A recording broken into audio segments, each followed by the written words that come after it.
Drivers, start your engines!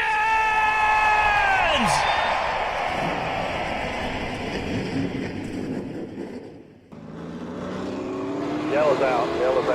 Managed just about outwrecked him, and she busted her ass. Hello, what is up, everybody? It is Tuesday, Wednesday, sorry, got my days confused. Wednesday, May 31st? Sorry. Wow, we're in the studio on a Wednesday. Club going up on a Wednesday. That's not how the song goes. In the studio today, we have Dylan back with us, so welcome back. Thanks for coming back. Thank you for having me. It's a little warm in the studio today. We got a fan going, so if you hear it in the background, we apologize, but sorry, it's like it is what it 85 is. degrees outside. It's very warm in here. It's also very warm outside. So, with that, the green flag is out. We're ready to roll 3Y with DJG, episode number 42. Dakota, how we doing? We're doing. Didn't do anything over Memorial break because everybody asked. Watched the races. Didn't even watch the IndyCar race. I listened to most of it on the radio, and then I watched like the biggest moments of the race.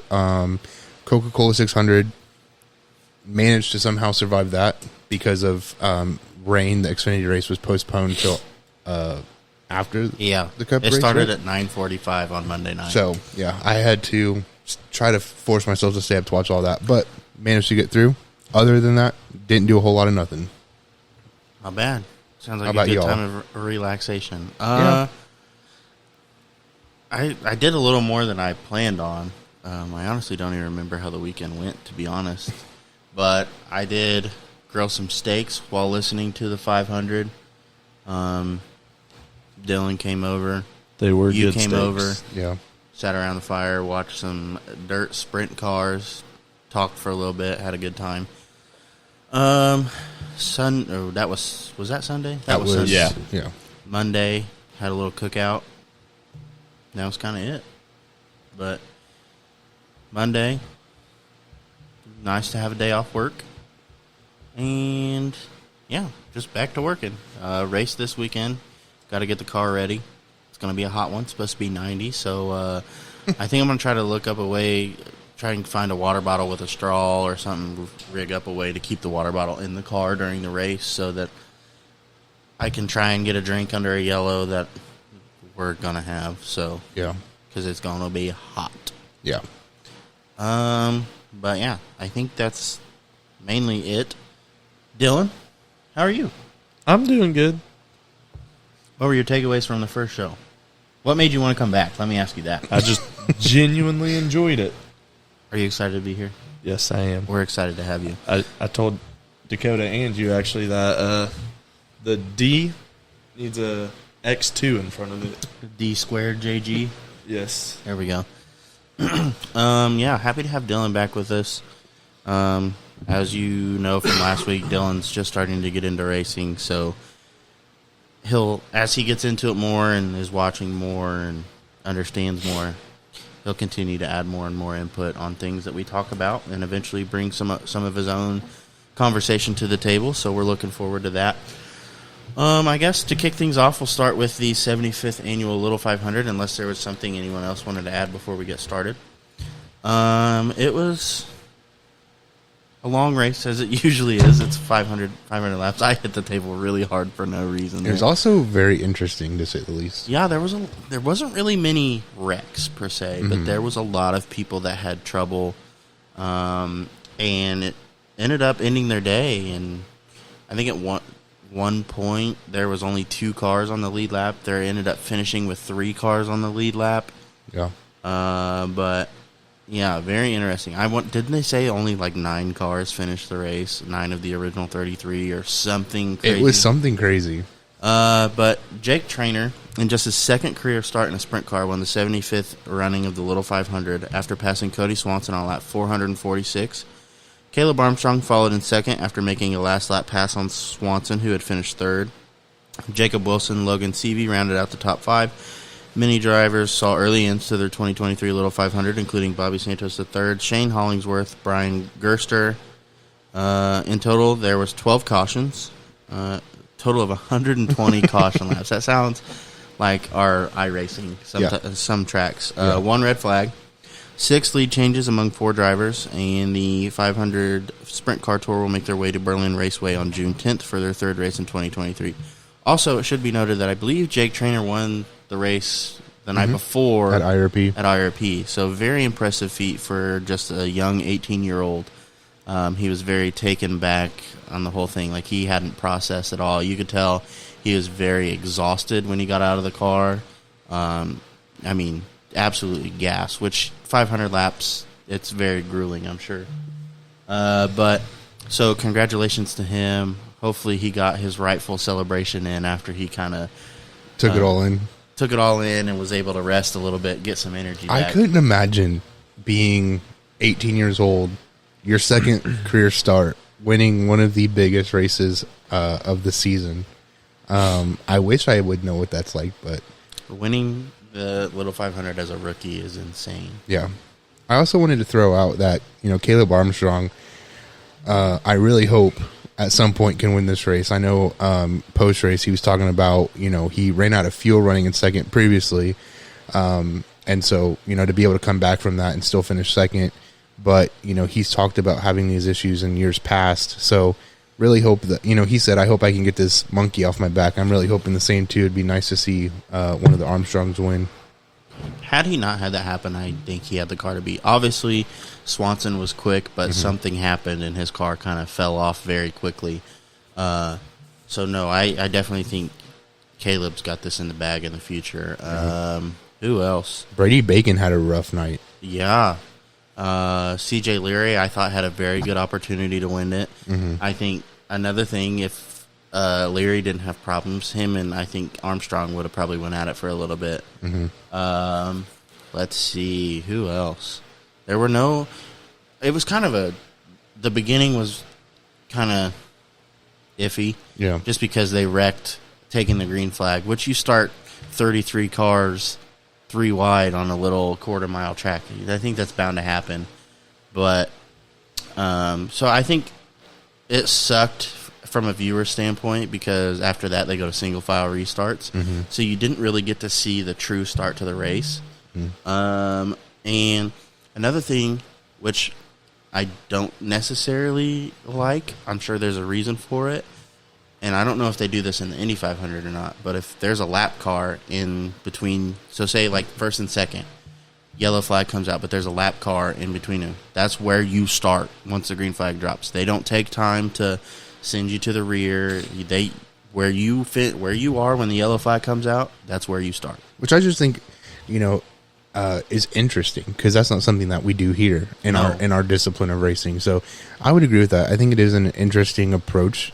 It makes it changes the game quite a bit for these drivers who are running in the top spots. But I would love to know what the reasoning is, because I'm going to be honest, I don't quite know. But right, but I don't know. All in all, like, it wasn't bad. Like, I stayed up and I enjoyed watching it. I feel like it kind of went by fairly quickly for 500 laps. Yeah. Which, that's another thing. I've been to that race before, and don't get me wrong, the atmosphere is amazing. But sitting in those bleachers at Anderson Speedway for 500 laps does something. It takes a toll on your body. I couldn't imagine. I mean, I've gone to the Red Bud a few times. I'm hoping to go this year, and sitting for 400 laps for that, it takes a toll. So yeah. So, and then for Little 5, there's way more people there. Yeah. So you're very crowded. You don't have any room to move. So I'm just like, I would prefer to sit at home and watch it on my couch. In the air conditioning. Right. Yeah. So with that, Dakota, you want to cover Indy 500? Yeah. So Penske's Joseph Newgarden was crowned the 107th Indianapolis 500 winner on Sunday. Woo-hoo! His first Indy 500 victory after 12 Indy 500 starts. After a late race red flag, the field came back to a one-lap shootout, where Newgarden managed to pass last year's winner Marcus Ericsson. Following his win, which would be the 19th Indy 500 win for Penske, Joseph climbed through the fence and joined fans in the grandstands to celebrate, foreshadowing that's what Blaney did at Charlotte, which I thought was kind of cool. 2022 winner Marcus Ericsson held on to the second position, followed by Santino Ferrucci, Alex Palou, who did have a collision on pit road with someone's going to have to remind me because I forgot now. I can't remember. Alex Plow hit somebody on pit road, or vice versa. Yeah, wasn't it his teammate? I don't remember. It was one of the front runners. I don't remember who Forgive it was. me. In 2016 Indy 500 winner Alexander Rossi rounded out the top 5. Scott Dixon, Takuma Sato, Connor Daly, Colton Herta, and Renus VK closed out the top 10. One of the biggest moments of the race came when a crash between Felix Rosenquist and Kyle Kirkwood sent a tire flying over the catch fence in turn 2 before striking a parked car. That tire got absolutely launched. He did. And it's very fortunate that it didn't go into the stands because it potentially would have killed somebody. I don't think there is a potentially. I think It would have killed several people, which has happened in IndyCar's past, which is why we saw the implementation of the tethers was because 3 fans had been killed by a tire in the past. Which, I mean, it's kind of been investigated that they're saying the tether didn't fail. Yeah. So the tether did its job. Something else failed whenever they hit that sent the tire flying. Yeah. And I mean, I don't know if they hauled it off on a flatbed for insurance purposes, but the owner did not drive the car out. Did it total it? It totaled the car. So they asked her post race, what the damage was, and she said it destroyed the left side of her car, destroyed the radiator. There was fluid pouring out of it. It wasn't drivable. And then they asked her how she was getting home, and of course, she said that she had a ride organized. No, going back to the tether not failing, I saw speculation, which I haven't seen anything from IndyCar, was that there was another part that would have failed, and that's what caused it, which is interesting. I mean, I think at that speed, freak things happen, and a tether can only do so much, and I think it just sheared the tire off of that car and sent it over the catch fence, but thankfully no one got hurt. That was scary. I didn't even realize it at first. I had to watch the replay back multiple times. I did too. I'm like, oh, there's a tire flying through the air. Who would be to blame for that?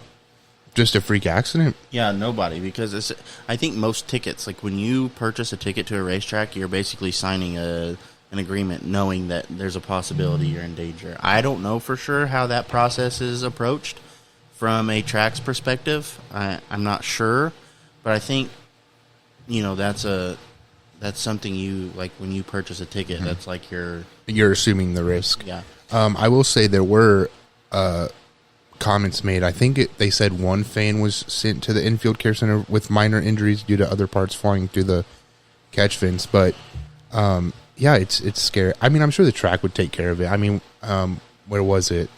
Daytona, when Kyle Larson's front end of his car got sheared off and parts got thrown into the fans and people were hurt. I'm sure the track would take care of the fans, but I wonder if they're going to buy her a new car. It'd be nice. Somebody said give her one of the pace cars. And a lot of people are saying put the car in the museum. Yeah, I agree. Well, and she was asked about it, and she was like, I was working one of the suites or whatever, and somebody came up to me and told me my car got hit, and I didn't believe him because he jokes around a lot. And they're like, no, your car got hit.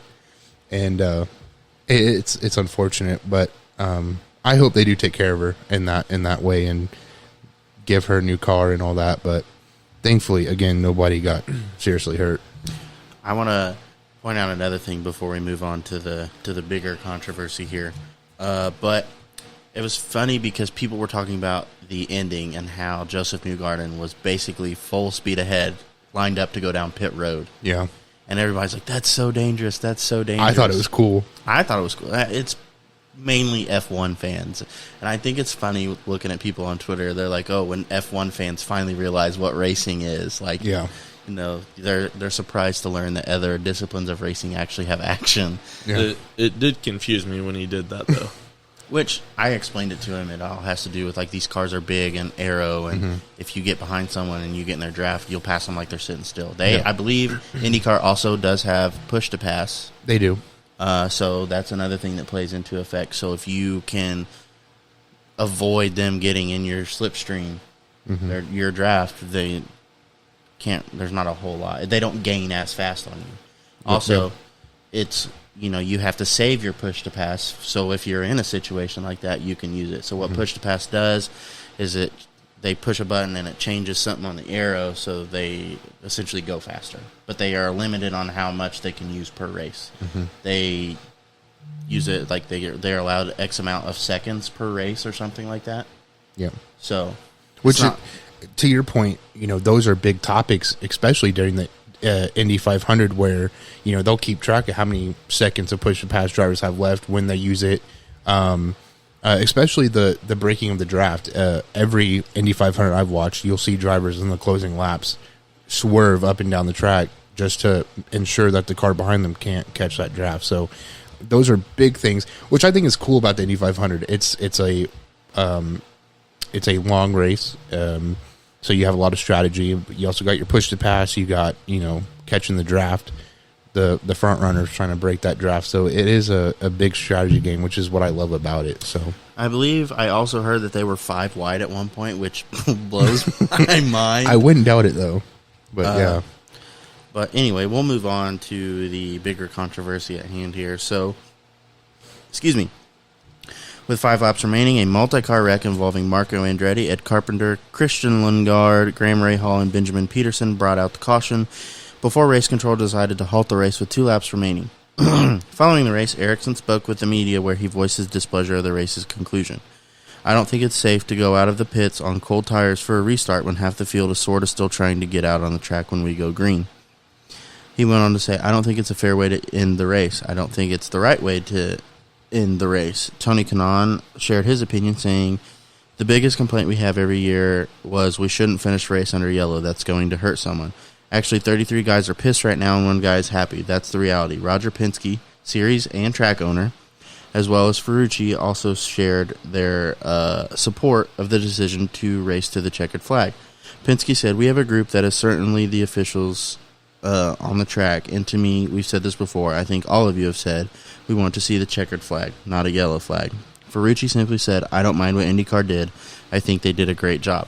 Now, my argument to this was, I don't know if it was last year or the year before, a similar situation occurred, and they decided to end the race under yellow because they didn't have time to get the cars all lined back up under pace car and get them going again. So there was a big issue with drivers, people, and that situation. Like, why was it different 2 years ago and now it's not? So I think there was a lot of speculation that Roger Penske had something to do with it, being that he owns the track and his guy was in the lead or wasn't in the lead at the time. Right. And I don't know, but I'm not pointing fingers on whatever. Yeah. But either way, I, as a race fan, would much rather see a race end on a checkered flag versus a yellow flag. Yeah. And obviously the end of the race right there, it was very entertaining. Everybody was on their feet. It was definitely a very good ending to a long race. I agree. Even over I was listening to it on the radio, I was locked on it. Yeah. And I know a lot of people were like, I hope nobody gets hurt. It's like, well, it's kind of like going to a race. You're assuming the risk. I mean, obviously nobody wants to see somebody get in a wreck and hurt, but that's just part of it. It'd be no different if it was 10 laps to go. I mean, they're going to get, more aggressive. Absolutely. I mean, that's any race. Yeah. We go watch the Winchester 400 every year. The first 350 laps, it's like, and then you get to the 50-lap marker and 50 laps to go, and they're like, all right, let's go. Yeah. And everybody, you can tell, flips a switch and is just instantly way more aggressive. Mm-hmm. Yeah, I agree. You want to take this section? I mean, I can. If not, I'll do it. I'll let you do it. Okay. So I got some post-race results from Charlotte, the RKA NASCAR series.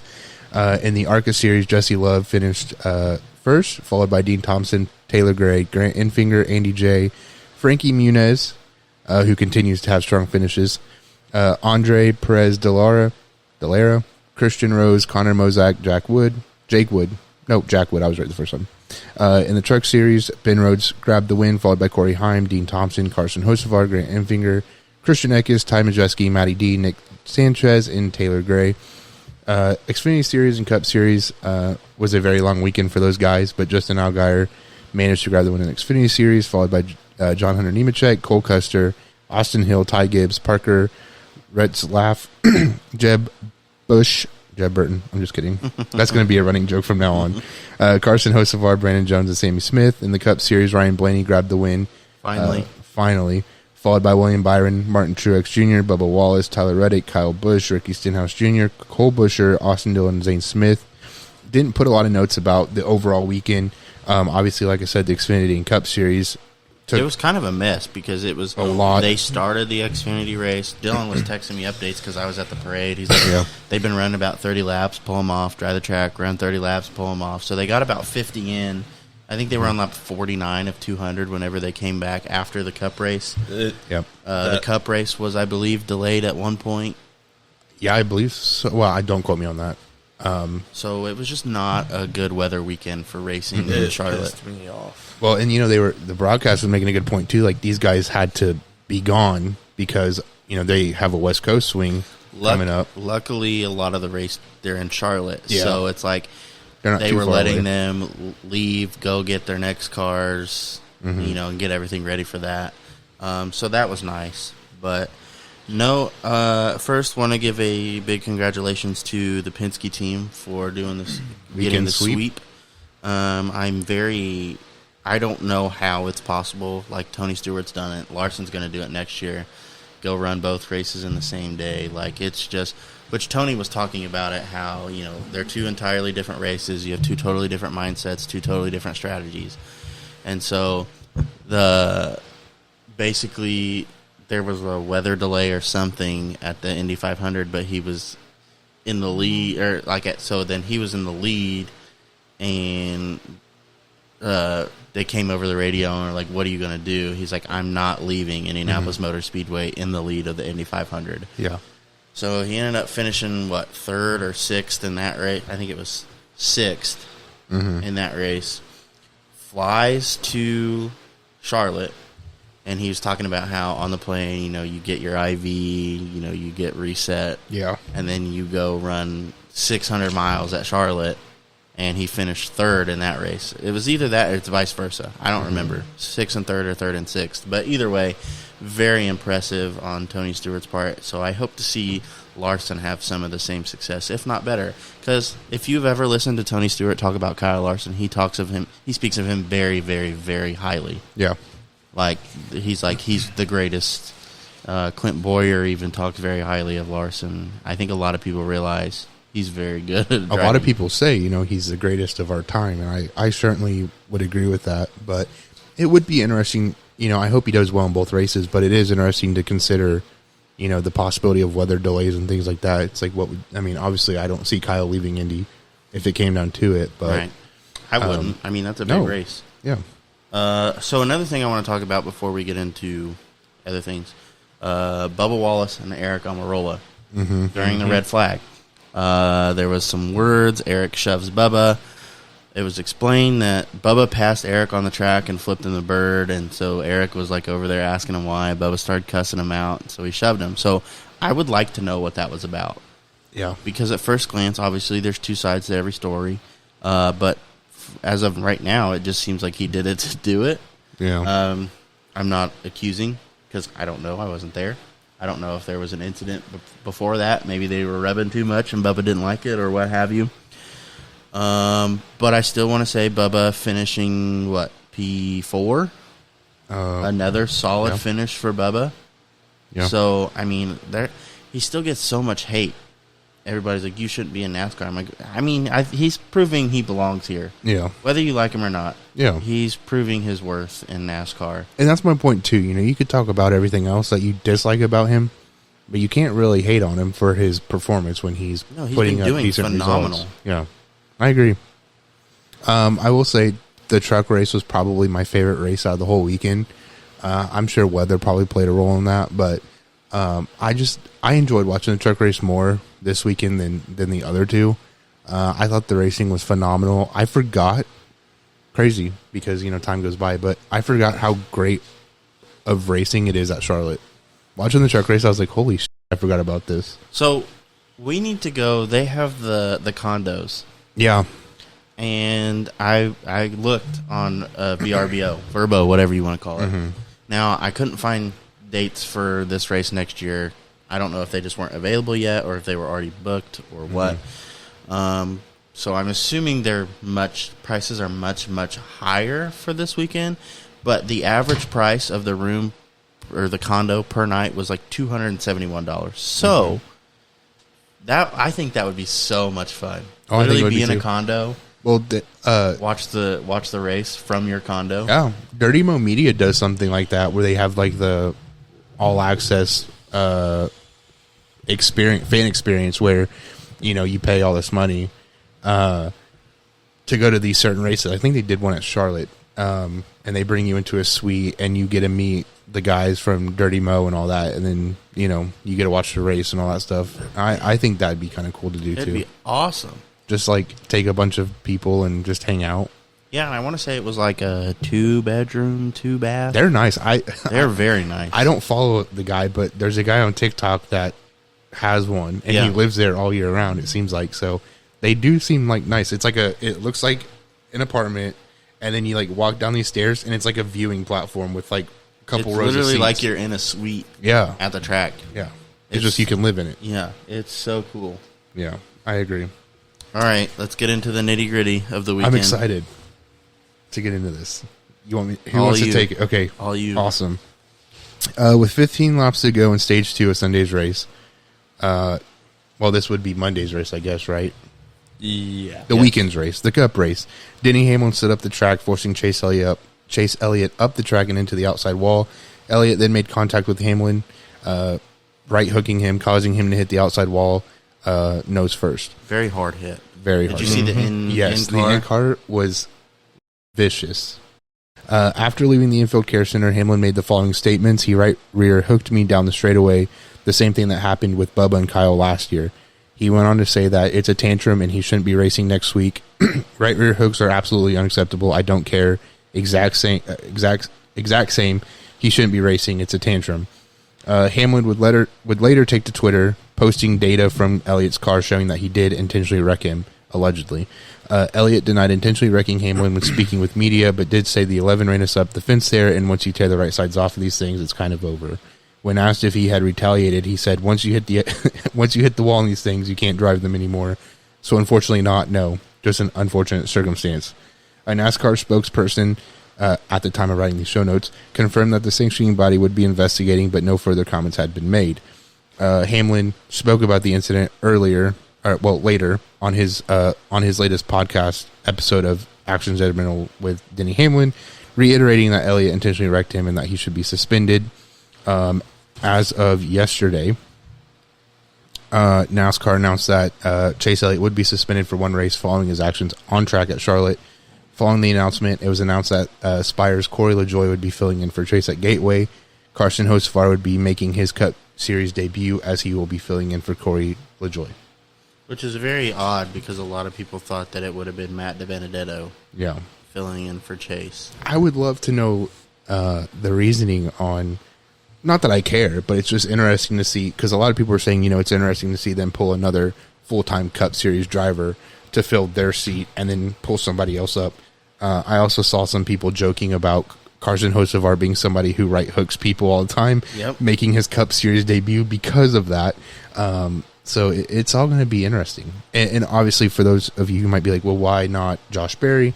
Josh Berry is going to be in Portland, and that's why he couldn't. Well, I also think a lot of it has to do with the whole signing. Yes. For that. So, which hasn't been made official yet, by the way. But yes, true, I agree. but I think even if the Xfinity Series wasn't in Portland, I'm not sure that it would have been him anyway. I would agree with that because of what we are expecting to be him going to Stewart Haas and Ford.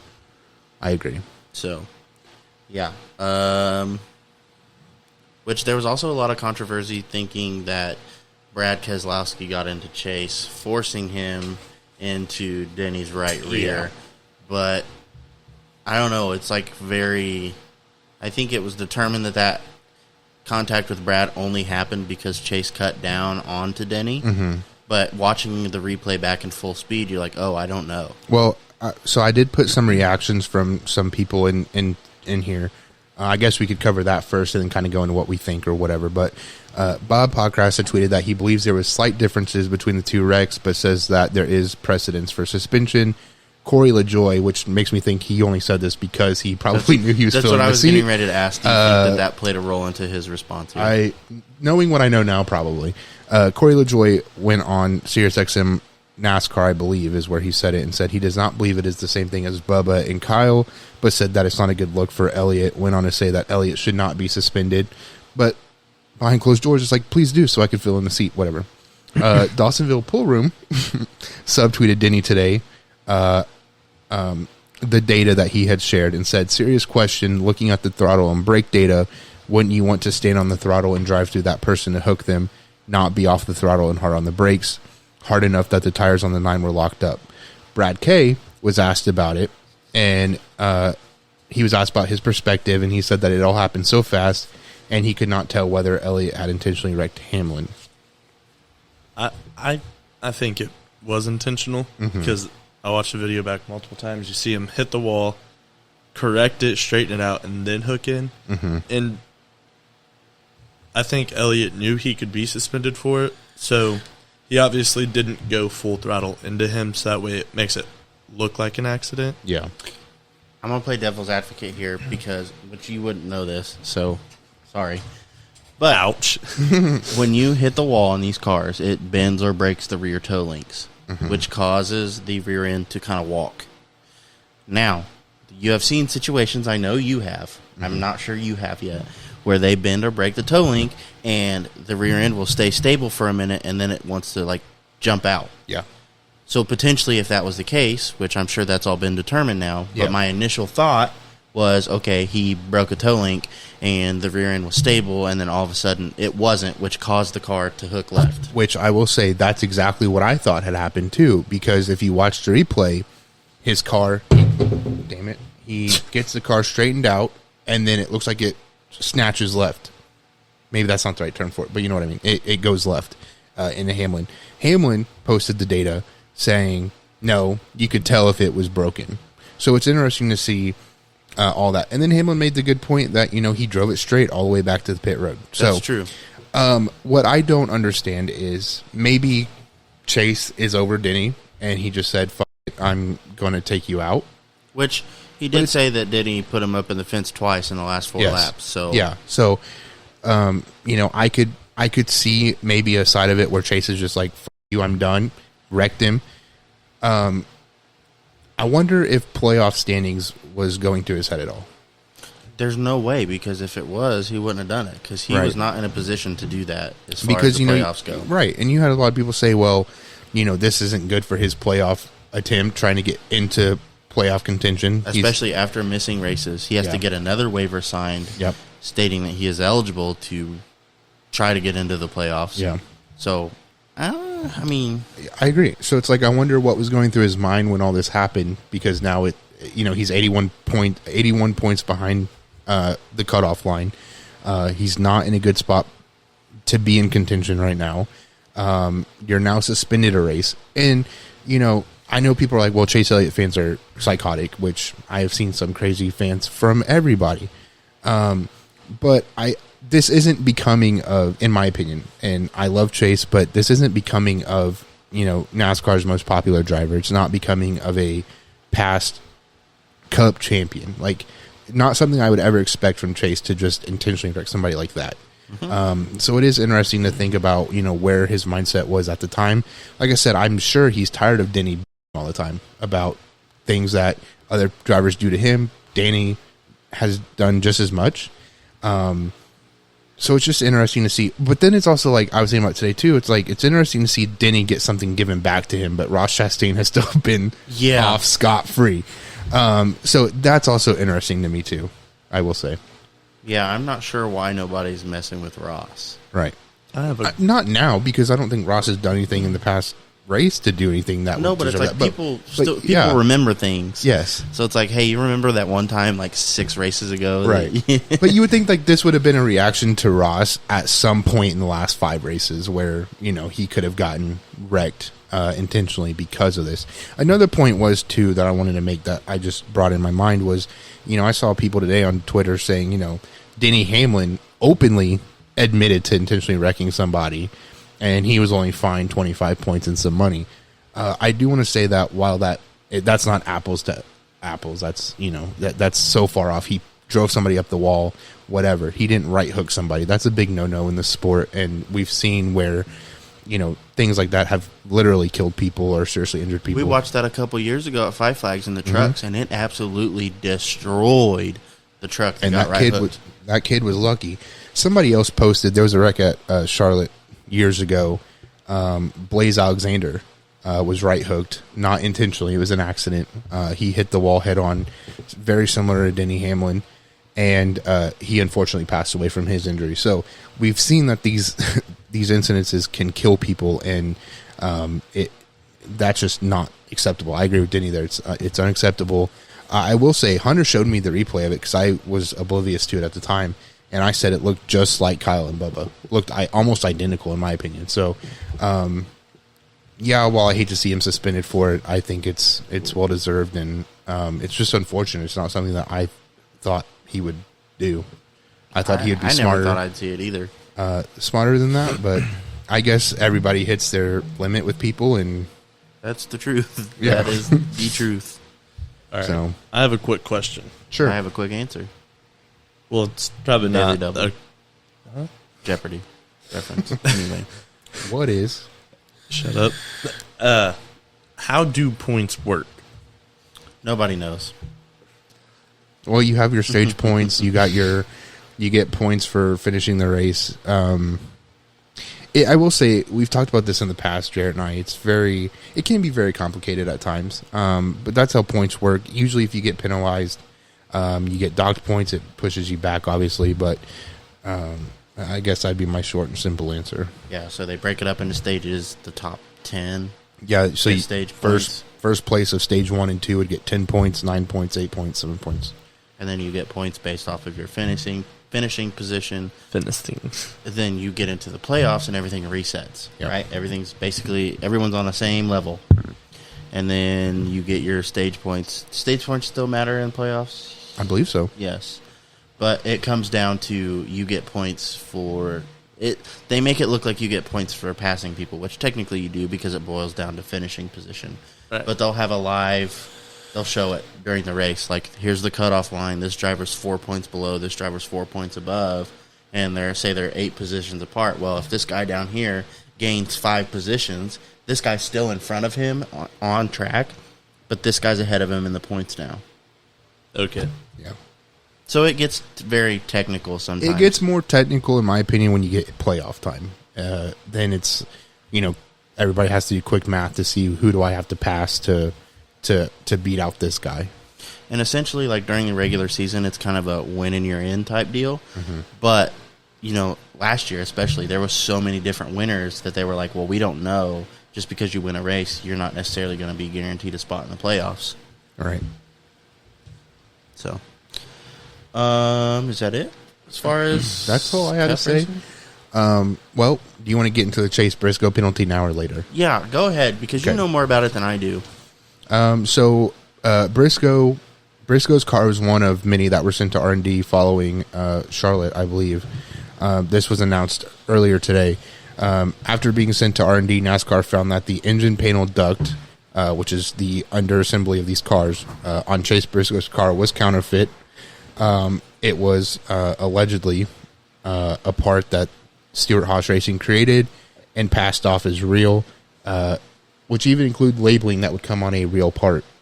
Briscoe will lose 120 points, 25 playoff points, and the team's crew chief will be suspended for 6 weeks and fined $250,000, one of NASCAR's biggest penalties in its history. Which, whatever, I understand that the whole point was all the cars were going to be relatively the same, all the parts were going to come through Dallara or whatever. Whoever manufactures, yeah. Yeah, but, yeah, they made their own part. Did he win, though? Yeah. What place did he finish in? I don't know, but Eric made a great point on Twitter, said, imagine doing all this to run outside the top 20. Right. So, like, is it really that big of a deal? I understand that there's a big gray area there, that if you let this person do it, Yeah. and then someone else does it, and then you dock them for it, they'll be like, well, but what about So I get it, but at the same time, it's like, was the fine that hefty necessary when it didn't really do anything for him? All right. Now, last I checked, I will check real quick. I have not seen anything from Stuart Haas on whether they would be appealing. But I will check Twitter. I imagine they won't if it's very obvious. Like if it wasn't a situation where the part we got was wrong, manufactured incorrectly, and didn't fit, so we had to do this to get the car here. Right. If it wasn't a situation like that, I don't imagine they'll say anything. Well, they haven't said anything, so I would say that if they were to, which I agree with you, I don't know why they would, but if they were to, it would be in the next day or so that they make that announcement. But absolutely. Interesting. Bless you. All right. Last bit of news, or is there anything else you want to add before we go into this? I do want to say there is a truck driver. His name's Steven. I said I wanted to bring him on the podcast. Yes. This kid sold his car, his daily driver, to get a seat in the truck that he's racing. He also made a post earlier today or yesterday saying that it was like his third start ever in the truck. So I just think that is just interesting. The amount of dedication you have to be like, I'm going to sell my car so I can like, that's a big investment in yourself. Cause like, okay, what if it doesn't work? I don't have a car now. Yeah. Yeah. But I mean, it's like, I've heard of some crazy things that drivers have done to be able to race. I would love to talk to him and just, hear more about his story, and I guess the courage to just decide, between racing and not, and then deciding to sell your car. I'm sorry, but I'm never selling the Focus for no. Couldn't do it. Yeah, you won't even sell it to me. No. It's just I applaud him for making that. That must have been a hard decision. So I applaud him for that, and I hope that wherever, whenever, I hope it works out for him. But other than that, no, I think we can get into the last bit of news. All right, so the Roush Fenway Keselowski partnership announcement. RFK Racing announced on Sunday that Blue Forge Alliance, the nonprofit integrator for the U.S. Navy Submarine Industrial Base Program, has joined the team with a multi-year agreement. BuildSubmarines.com will serve as the primary partner for 10 races across both teams in 2023, and then 18 races per season beginning in 2024. Team owner and driver Brad Keselowski said, "I'm proud to support a cause of such vital significance to our country with this new partnership. The synergies between a NASCAR team and our military needs to stay on track fast. Yes, needs to stay on track fast are countless. We hope to inspire the workforce of the next generation across the country when they see RFK race and hear our message. BlueSubmarines.com will debut on Brad Keselowski. What? Build. What'd I say? Blue. Thanks. BuildSubmarines.com will debut on Brad K's car on July 16th at New Hampshire Motor Speedway. They will then debut on Chris Buescher's car on Labor Day weekend at Darlington. When is Labor Day? September? They made it to be a big deal. I shared it on our Facebook. A lot of people, but I did see one speculation that they were going to move manufacturers, which to Chevy. I thought that was an interesting take because I think anything's possible at this point. But no, they just announced a new partnership, which Brad K's heavily involved in not military affairs, but working with causes that go along with the military and stuff like that. So I think it's a cool partnership. If they switch to Chevy, do you think there's another team that switches to Ford, or does that just leave Ford high and dry? Because there goes, 3-4 cars? I don't know. I don't know. I don't know. I can't even begin to give an opinion on manufacturing silly season things because it's so unpredictable. It is. And it's no secret where Ford stands in NASCAR and compared to Chevy and Toyota. We're seeing a team leave Chevy even to go to Toyota. So, it's definitely unexpected news when it happens. And I don't know. I think it would take a lot for Brad to leave Ford, in my opinion. I do too. I really think so. Where's the Cup Series? Where are we racing at this weekend? Gateway. St. Louis. Well, And then Illinois and Portland. Portland. Yes. There's some dirt races going on tonight. Gateway's a track I want to go to. Asphalt. Yes. It looks like a tricky little track. Mm-hmm. I do not like it on night racing, but It's flat and the corners are very different. yeah. What else? We raced this weekend. We got some street stocks on tap. We got some late models, pro compacts, stock compacts, and our Crown Vics. I'm debating on trying to race Monday for the first time on dirt at Circle City Raceway as the support series to the USAC Midgets to kick off Indiana Midget Week. Sorry, go ahead. No, Circle sorry. City. At Circle City. I want to say Sprint Car Week, exciting. No, Midget Week. Midget Week, sorry. Wow. Midget Week. I even knew that. Is exciting. I really wish Dad would let me borrow the car. I think even if I don't race, I might try and go. I want to go. I would love to go. I think Chance and Kayla might be there. If you guys are going, then obviously I've got to go. That's fine. You can go with us. You could carpool. Not my car. My car will rattle apart before I make it there. We need to know. I need to figure out when it starts because I might just have to head up there after work. I don't know when this. With it being a Monday That's my night, big but- worry is if I would even have time to get the car there if I work on Monday. Yeah. I would just, I don't know. I could always take it off. Yeah, I Not that easy cannot. for me. Not that early I've noticed, but lots of racing going on this weekend as always. Anything else that we need to discuss? I don't think so. I think we covered everything. This is because we talk about Haley Deegan and her career. Mm-hmm. And how That's if- my girl. If she doesn't perform in Thor Sport Trucks, what's she gonna do? She just cannot stay out of harm's way. She can't catch a break. She made such a good move to avoid the wreck during the truck race and gets clobbered. Yeah, by Zane Smith. I was like, man. I was like, she went way down the track and was away from everybody to get away from it, and still. It's Found unfortunate. I think she does have a lot of talent. It's just that she always finds herself in The trouble. worst spot. Yeah. She was doing decent. I mean, Well, I mean, even at Daytona, I think it was Daytona or Talladega, one of the super speedways. She was running pretty well before she got caught up in a mess. yeah. Wait, that was the race, the one that you were just talking about. She was in second at one point, wasn't she? Well, I thought so. The ticker said she was in second, and then I looked, and she was like mid-pack. So I don't know what happened there, but it said she was second. I was like, oh, Deegan's running second. And then I was like, nope, there she is. She gets hit. Do we have any? Well, I guess not. I don't talk to our insider source at Thor, but he would have insider knowledge, I'm sure.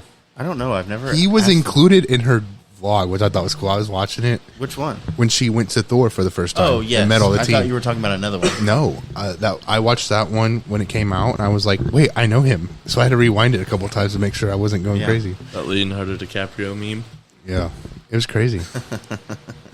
I wish I could be a motorsports engineer. I think it'd be fun, but like I would get tired of traveling all the time. I think it'd be cool at first, but then it's just like, ugh. Yeah, You don't get any time to just like be at home. Yeah, but I'll tell you this: sleeping in hotel rooms a lot. Nice. But it's one thing to be a race engineer. It's another thing to be a race engineer and own a race car that you want to race, and then you be in South Carolina and have to be home in less than 12 hours to race. yeah. Yeah, but that's just where you got to pick your battles, man. I couldn't do it. I couldn't do it. Talking to his dad, were they at Darlington? Right? Yeah, I think it was Darlington. He left Darlington, got on a flight right after, flew into Chicago. Chi- Detroit.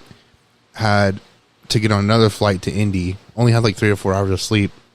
And then was at the track unloading the car, getting ready to race. Yeah, I couldn't. Do it. Insane.